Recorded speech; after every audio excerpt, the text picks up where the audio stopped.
Hello friends, English with Arijit sir YouTube চ্যানেলে তোমাদেরকে স্বাগত জানাই। আশা করি তোমরা খুব ভালো আছো।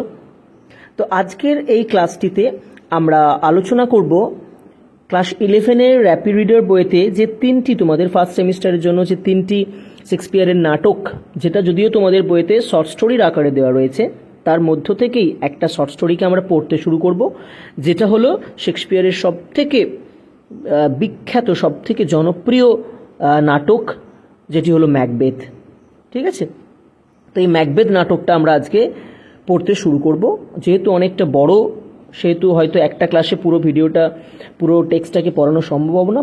পার্ট করে আমরা ভিডিও দিয়ে কমপ্লিট করব টেক্সটটাকে। তো আজকে কতটা কমপ্লিট করতে পারি চলো দেখা যাক।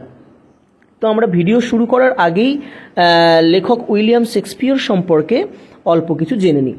তো উইলিয়াম শেক্সপিয়ার উনি জন্মগ্রহণ করেছিলেন 1564 খ্রিস্টাব্দে 23 এপ্রিল এবং তার মৃত্যু ঘটে 1616 খ্রিস্টাব্দে 23 এপ্রিল। জন্ম এবং মৃত্যুর তার ডেট কিন্তু একই, 23 এপ্রিল।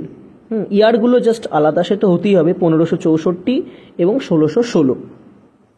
উইলিয়াম শেক্সপিয়ার ছিলেন একাধারে একজন কবি অর্থাৎ পোয়েট, অ্যাক্টর, একজন অভিনেতা এবং সর্বোপরি একজন প্লে রাইট, একজন নাট্যকার।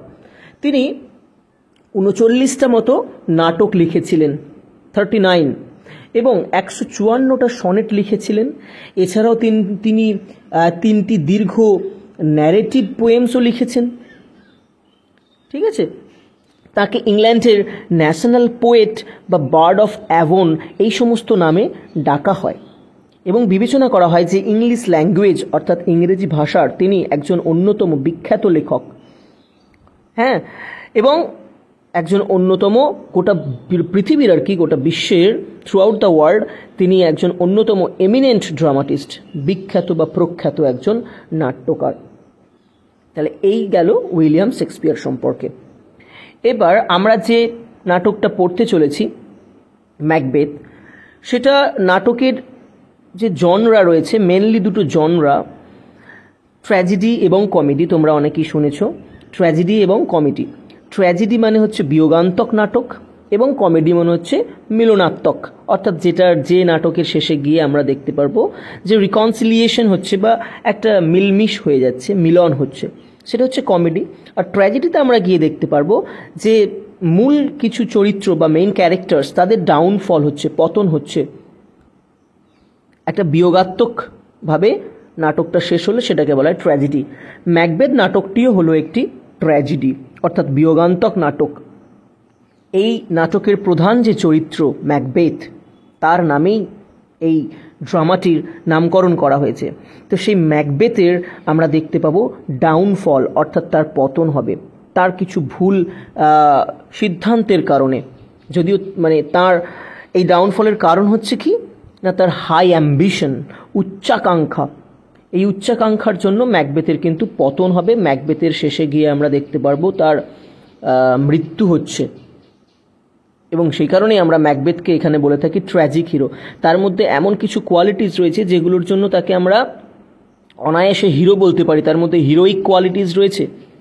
কিন্তু যেহেতু এই হিরোইক একটা ক্যারেক্টারের শেষে গিয়ে এরকম পতন হচ্ছে তার কিছু ভুল ডিসিশনের জন্য, সেজন্য তাকে এখানে ট্র্যাজিক হিরো আখ্যা দেওয়া হচ্ছে। এবার এটা পাবলিকেশন ইয়ার বা কখন লেখা হয়েছিল এটা যদি আমরা জানতে যাই, তো জানতে পারবো যে এটা লেখা হয়েছিল 1606 বা 1607 এরকম দুটো সালের মাঝখানে, মোটামুটি আনুমানিক 1606 1607 এরকম একটা টাইমে লেখা হয়েছিল এবং এটা প্রথম পারফর্মড হয়েছিল স্টেজেতে 1606 খ্রিস্টাব্দে এবং পাবলিশড হয়েছিল 1623-এ। কোথায় না, তার ফার্স্ট ফোলিওতে। ঠিক আছে, ইন দ্য ফার্স্ট ফোলিও, সেখানেতে 1623 খ্রিস্টাব্দে এটা পাবলিশড হয়েছিল এবং এটা হচ্ছে শেক্সপিয়ারের শর্টেস্ট ট্র্যাজেডি, সবচাইতে ছোট ড্রামা বা সবথেকে ছোট ট্র্যাজেডি। তাহলে এই সমস্ত ইনফরমেশনগুলো তোমরা একটুখানি মাথায় রাখবে, যেগুলো আমি বললাম।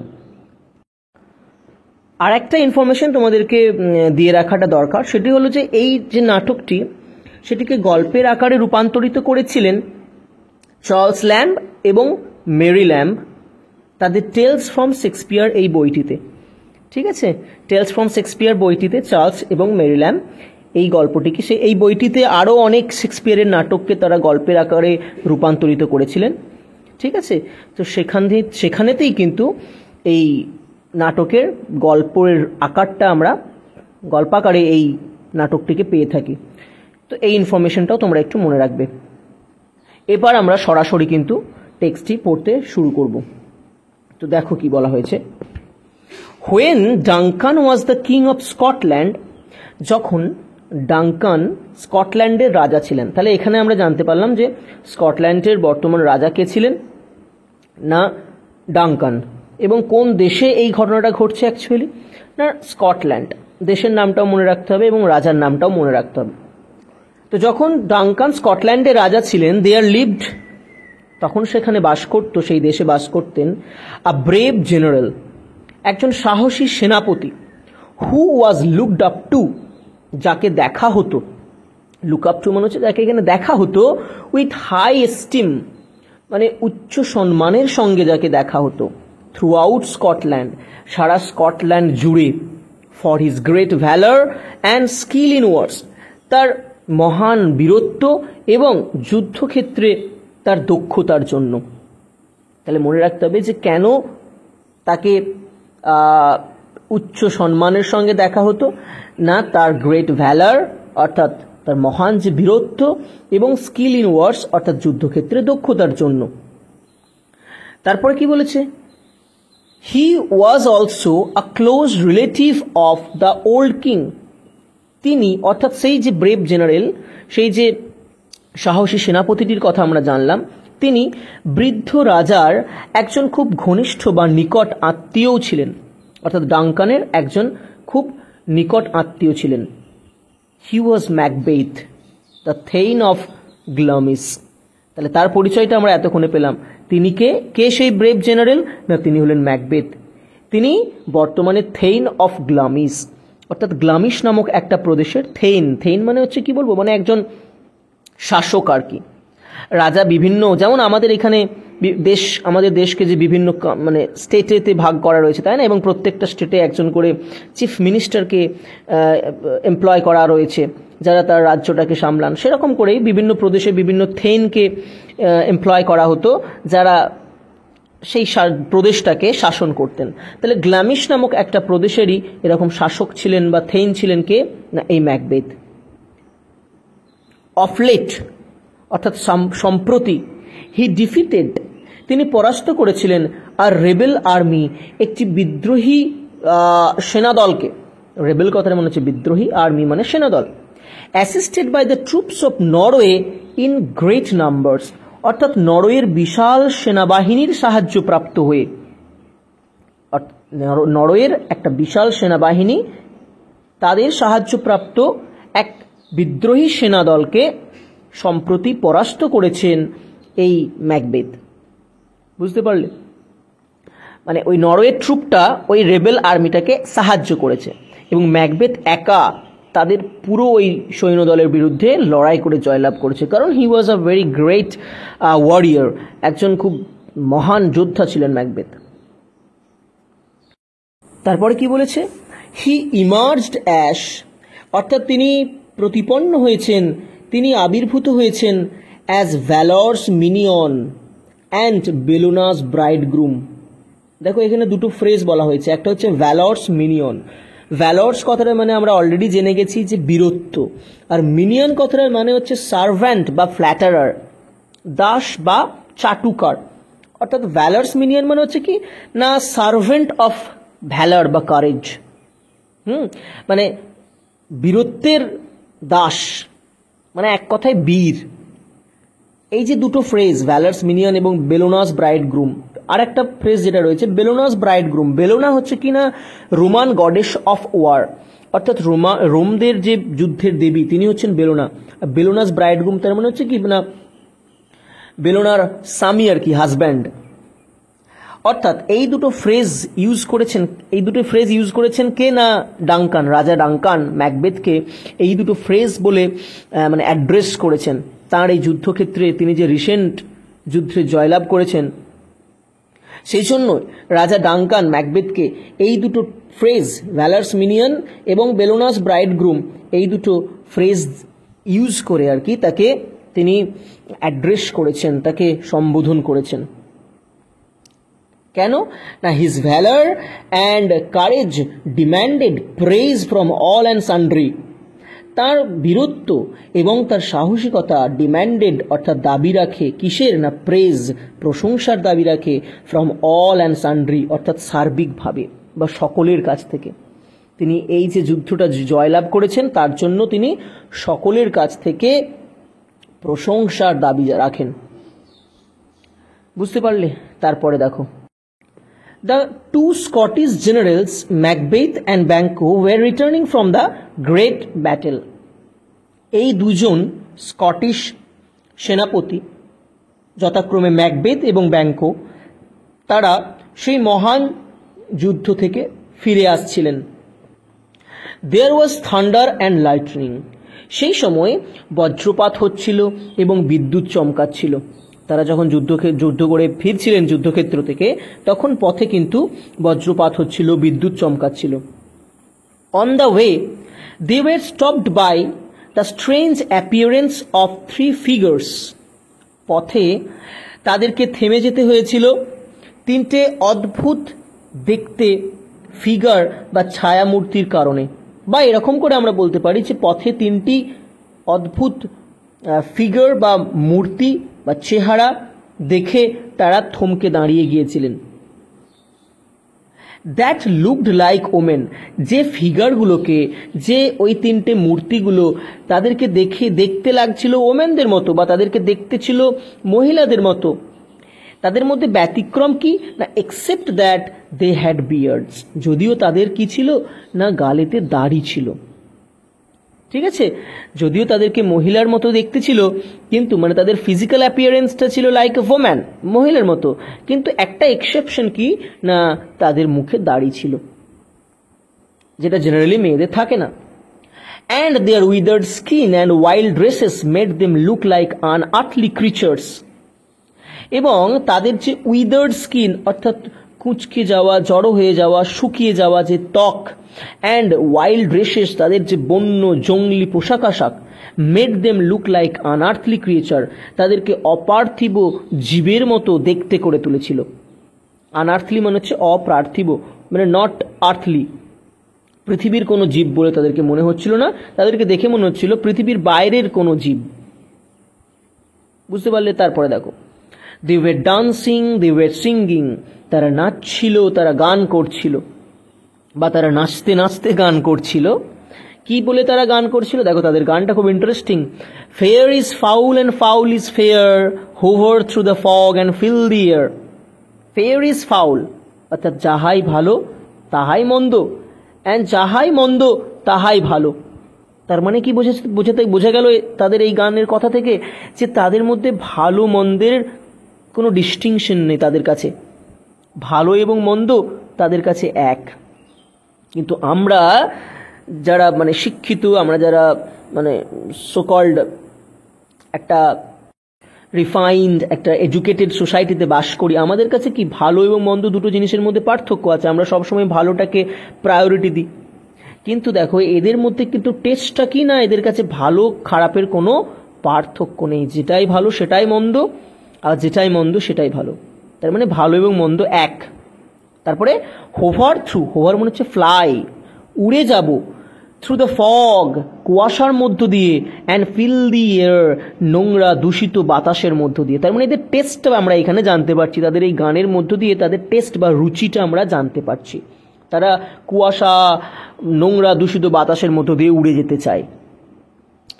তারপরে কি বলেছে দেখো, as they saw the two generals, যখন তারা এই দুজন সেনাপতিকে দেখতে পেল, the first which saluted Macbeth, প্রথম জন অর্থাৎ প্রথম ফিগারটা ম্যাকবেথকে স্যালিউট করলো অর্থাৎ সম্ভাষণ জানালো, with the title of thane of Glamis, অর্থাৎ থেইন অফ গ্ল্যামিস এই উপাধি ধরে ডেকে তাকে সম্ভাষণ জানালো। The general was scarcely startled to find himself known by such creatures. আমাদের জেনারেল অর্থাৎ ম্যাকবেথ খুব একটা বেশি চমকে গেলেন না, হতবাক হলেন না, যখন তিনি দেখতে পেলেন যে তার পরিচয় এদের কাছে জানা বা জ্ঞাত। মানে এরা যে তাকে চেনে, এটা দেখে ম্যাকবেথ খুব একটা বেশি বিস্মিত হলেন না। এই যে বলছে স্কার্সলি স্টার্টল, মানে তিনি প্রায় খুব একটা বেশি চমকে গেলেন না, কারণ এদের অ্যাপিয়ারেন্স দেখেই বোঝা যাচ্ছে যে এদের মধ্যে কিছু একটা অলৌকিক ক্ষমতা রয়েছে, এরা সকল এর সম্বন্ধেই জানে। কাজেই ম্যাকবেথের পরিচয় যে তাদের কাছে জানা, এটা দেখে ম্যাকবেথ খুব একটা বেশি অবাক হলেন না। The second witch addressed him as the thane of Cawdor, দ্বিতীয় যে ডাইনিটা সে ম্যাকবেথকে অভিবাদন জানালো বা সম্ভাষণ জানালো কি বলে, না থেইন অফ কডার বলে। কডার আর একটা প্রদেশ, তো তাকে থেইন অফ কডার বলে অভিবাদন জানালো। To which he had no pretensions, এই দেখো প্রিটেনশনস কথাটা মানে হচ্ছে দাবি করা, এখানে অন্যায় দাবি। তো এই থেন অফ কডার বলে তাকে সম্ভাষণ করাটাকে ম্যাকবেথ একটা অন্যায় দাবি মনে করলেন, তাই না? কারণ থেন অফ কডার অন্য কেউ একজন সেই পদে রয়েছে, কাজেই ম্যাকবেথকে থেন অফ কডার বলে ডাকাতে ম্যাকবেথ খুব একটা খুশি হলেন না, তার মনে হলো এটা যেন একটা অন্যায় দাবি করা হয়েছে। And the third told him, এবং তৃতীয় জন তাকে বলল, you will be the king of Scotland hereafter, আপনি এরপর স্কটল্যান্ডের রাজা হবেন। তাই না? কি বিশাল বড় একটা প্রেডিকশন, প্রফেসি, ভবিষ্যৎবাণী, স্কটল্যান্ডের রাজা হবেন নাকি Macbeth. Such a prophetic greeting, এরকম একটা ভবিষ্যৎবাণীপূর্ণ সম্ভাষণ, মাইট ওয়েল অ্যামেজড হিম, তাকে বেশ অবাক করল। ফর হি নিউ, কেননা তিনি জানতেন that as long as the king sons survived, যতদিন রাজার পুত্ররা বেঁচে থাকবে, he could scarcely hope to succeed the thrown, ততদিন সিংহাসনে বসার কোনো সম্ভাবনা নেই। এই যে বলছে হি কুড স্কার্সলি হোপ, অর্থাৎ তিনি আশা করতেই পারেন না, টু সাকসিড দ্য থ্রোন, অর্থাৎ সিংহাসনের অধিকারী হওয়ার বা সিংহাসনে বসার, তাই না? যতদিন রাজার সন্তানেরা বেঁচে রয়েছেন, রাজার পরে তার সন্তানেরা রাজা হবেন, এটাই স্বাভাবিক, বংশানুক্রমিকভাবে চলতে থাকবে। ম্যাকবেথ কি করে হঠাৎ করে রাজা হবেন? সেজন্যই এইরকম একটা প্রফেসি শুনে ম্যাকবেথ খুবই অবাক হয়ে গেলেন। বাই দিস টাইম, এই সময়ের মধ্যে, Banquo was curious to know the reason why the witches had little to say about him, whereas they kindled hope in the heart of his dearest friend. কি বলছে না, Banquo was curious to know, Banquo জানতে কৌতূহলী হয়ে উঠল, why, কেন, the witches had little to say about him, মানে যে এই ডাইনিরা তার সম্পর্কে কেন কিছু বলতে পারছে না। Whereas, অথচ দে কিন্ডেলড হোপ, তারা আশা জাগিয়ে তুলেছিল, in the heart of his dearest friend, তার সব থেকে প্রিয় বন্ধুর হৃদয়ে। তাই না? আমরা এইমাত্র দেখলাম যে ম্যাকবেথকে নিয়ে তিনটে প্রফেসি করলেন, অন্যদিকে তারা ব্যাংকোর সম্পর্কে কোনো ভবিষ্যৎবাণী করছেন না, কিছুই বলছেন না। তো তখন ব্যাংকো একটুখানি কৌতূহলী হয়ে পড়েছেন যে কেন এই ডাইনিরা তার সম্পর্কে কিছু বলছে না, অন্যদিকে তার প্রিয় বন্ধুর মনে একটা আশা জাগিয়ে তুলেছে। বুঝতে পারলে? তারপরে কি বলেছে? So the witches turn towards Banquo and told him in somewhat riddling terms, তাই সেই ডাইনিরা ব্যাংকোর দিকে ফিরল বা ঘুরল, অ্যান্ড টোল্ড হিম, এবং তাকে বলল, ইন সামহোয়াট রিডলিং টার্ম, মানে কিছুটা হেঁয়ালি করে বা ধাঁধাপূর্ণভাবে আর কি, মানে স্ট্রেট ফরওয়ার্ড ওয়েতে নয়, সোজাসুজি কিছু বলছে না, একটু হেঁয়ালি করে বলছে। রিডলিং টার্মস কথাটা মনে হচ্ছে হেঁয়ালি করে। কি বলছে না, to be lesser than Macbeth and greater, ম্যাকবেথের চেয়ে কম এবং তার চেয়ে বেশি, তাই না? দেখো এটা এই কথাটার মধ্যে হেঁয়ালি রয়েছে, ম্যাকবেথের চেয়ে সে মানে কম কি বলবো ভাগ্যশালী হবে, আবার ম্যাকবেথের চাইতে বেশি হবে। তারপরে বলছে not so happy but much happier, খুব একটা বেশি সুখী হবে না, কিন্তু আবার বেশি সুখীও হবে। দে অলসো প্রফেসিজড দ্যাট, তারা এই ভবিষ্যৎবাণীও করেছিল যে although Banquo would never reign as the king of Scotland, যদিও ব্যাঙ্কো কখনো স্কটল্যান্ডের রাজা হিসেবে রাজত্ব করবে না, yet his successors would be the kings, তবুও তার উত্তরসূরিরা, সাকসেসর্স মানে হচ্ছে উত্তরসূরিরা, তারা কিন্তু রাজা হবে। তাহলে এই সমস্ত প্রফেসিসগুলো তারা ব্যাঙ্কো সম্পর্কে করেছিল, একটু মনে রাখতে হবে তোমাদেরকে প্রফেসিগুলো।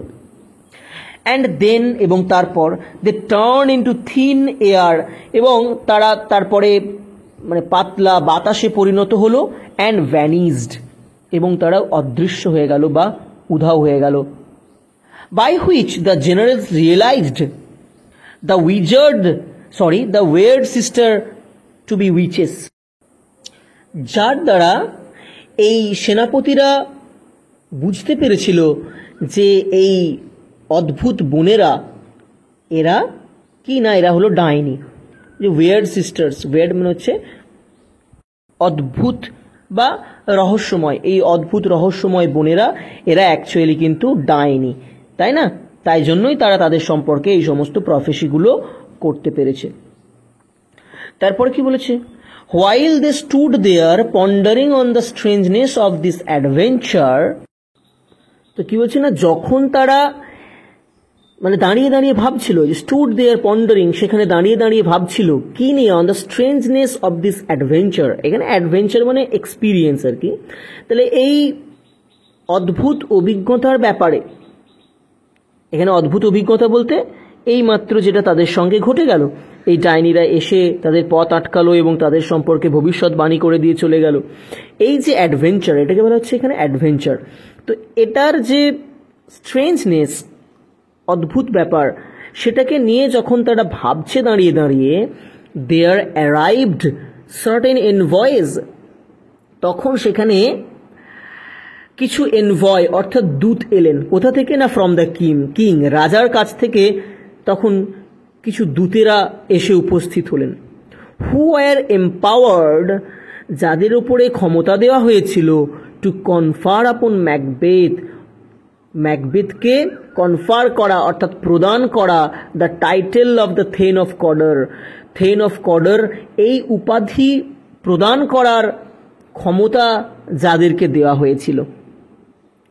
ঠিক আছে, তার মানে এই এনভয়েস বা এই দূতেরা এসে ম্যাকবেথকে থেন অফ কডার এই উপাধিতে ভূষিত করল।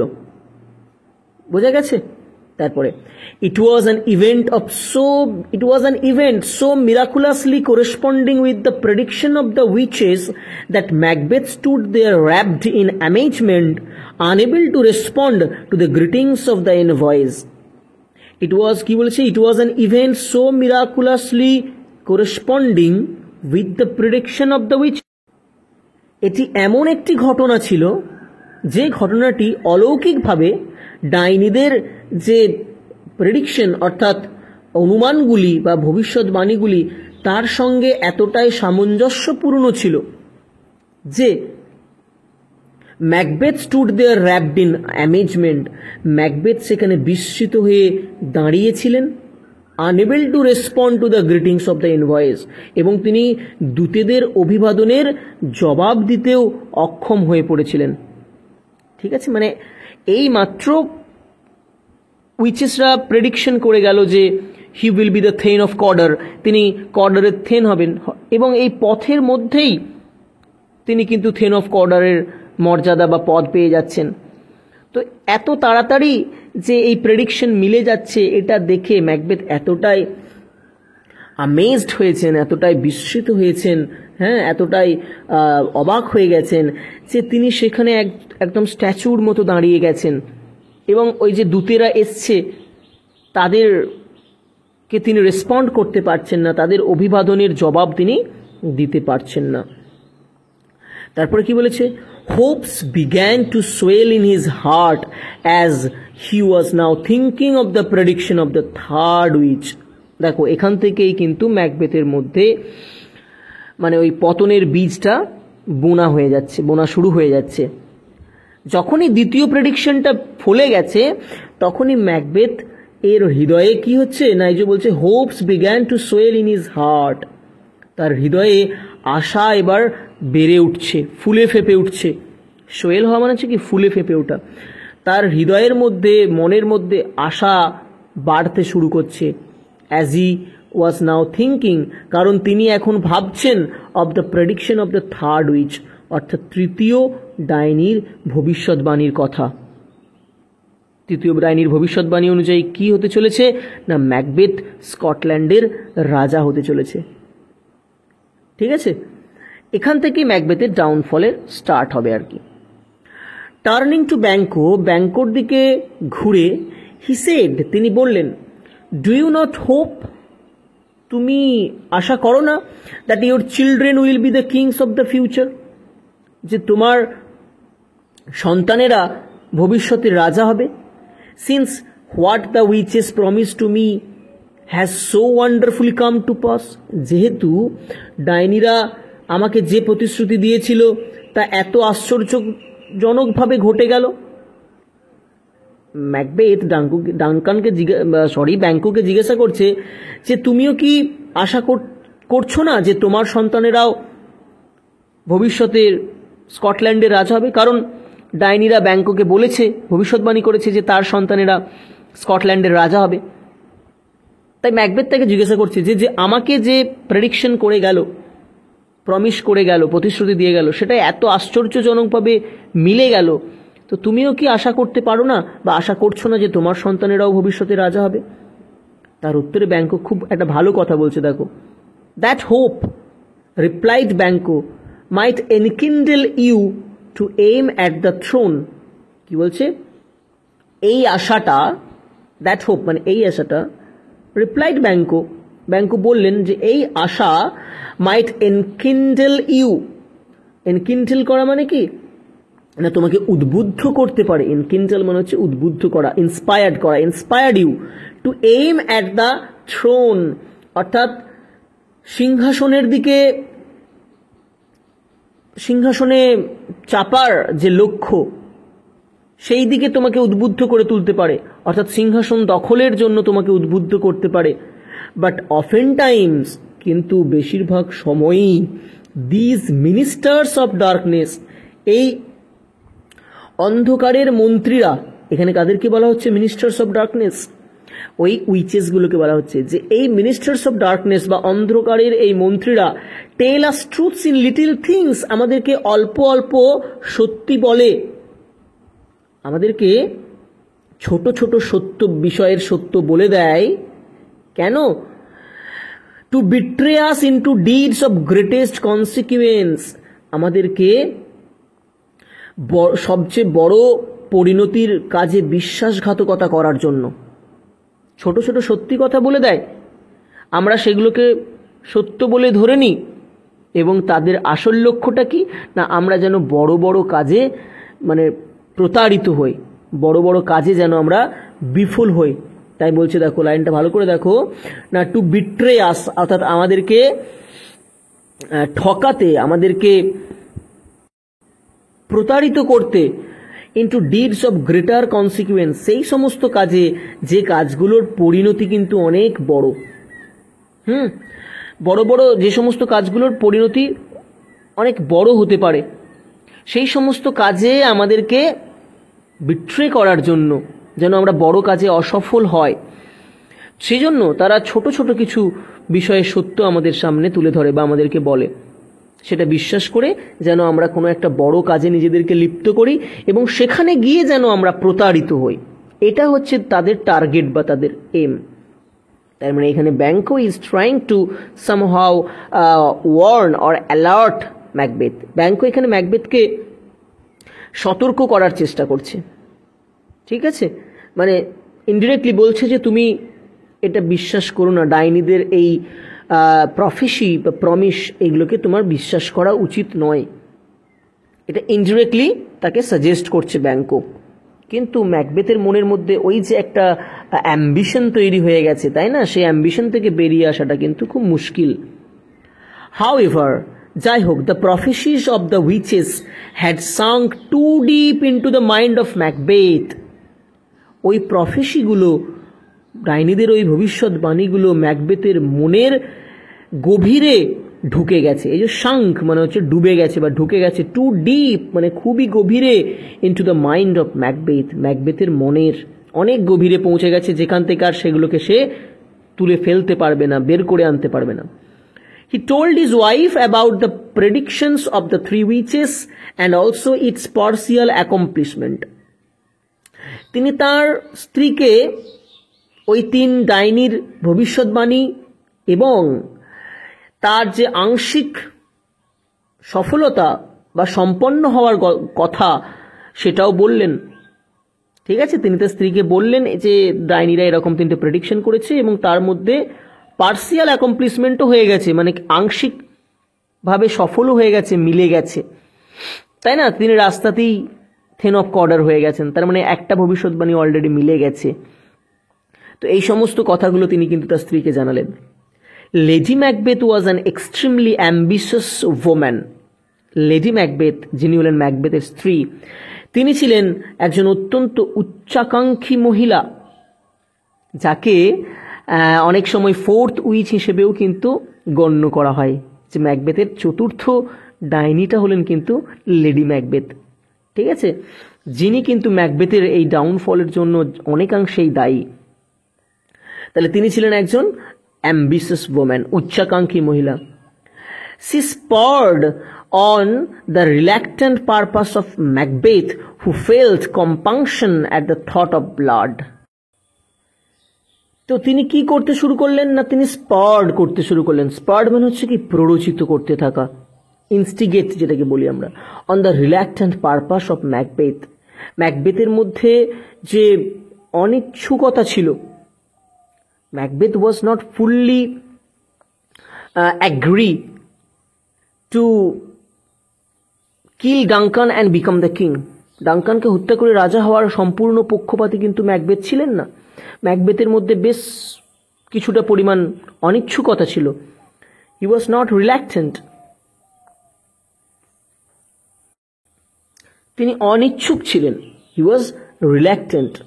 হু felt compunction at the thought of blood, যিনি রক্তের বিষয়ে চিন্তা করে কিছুটা হলেও বিবেকের দংশন বোধ করছিলেন। এই যে ফেল্ট কম্পাংশন, কম্পাংশন মানে হচ্ছে এখানে কি, মানে বিবেকের দংশন হওয়া। At the thought of blood, রক্তের কথা ভেবে। এখানে রক্ত বলতে কার রক্তের কথা বোঝানো হচ্ছে না, রাজা ডাঙ্কানের রক্তের কথা বলা হচ্ছে। একমাত্র সিংহাসনে ওঠার, সিংহাসনে চাপার উপায় কি না, বৃদ্ধ রাজা ডাঙ্কানকে হত্যা করা।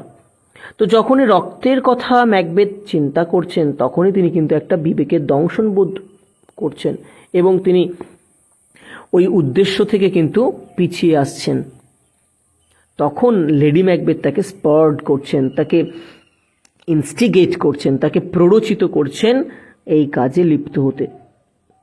She did not cease to represent the murder of the king as a step absolutely necessary to the fulfillment of the flattering prophecies.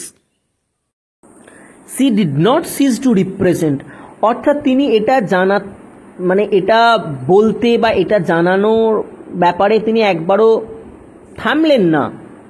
সিজ মানে হচ্ছে থামা, আর ডিড নট সিজ অর্থাৎ তিনি থামেননি। টু রিপ্রেজেন্ট মানে এটা উপস্থাপন করতে, এটা জানাতে কি না, the murder of the king, রাজাকে হত্যা করাটা, অ্যাজ এ স্টেপ, এটা হলো সেই পদক্ষেপ যেটা অ্যাবসলিউটলি নেসেসারি, অত্যন্ত প্রয়োজনীয়, to the fulfilment of the flattering prophecies, ওই ভবিষ্যৎবাণীগুলোকে চরিতার্থ করার ক্ষেত্রে। তাহলে পুরো লাইনটা কি না, ওই ভবিষ্যৎবাণীগুলোকে চরিতার্থ করার জন্য রাজাকে হত্যা করাটা যে একটা অত্যন্ত প্রয়োজনীয় পদক্ষেপ, সেটা বলতে তিনি একবারও থামলেন না। তারপরে কি বলেছে না, it happened that at this time king Duncan came to visit ম্যাকবেথস castle.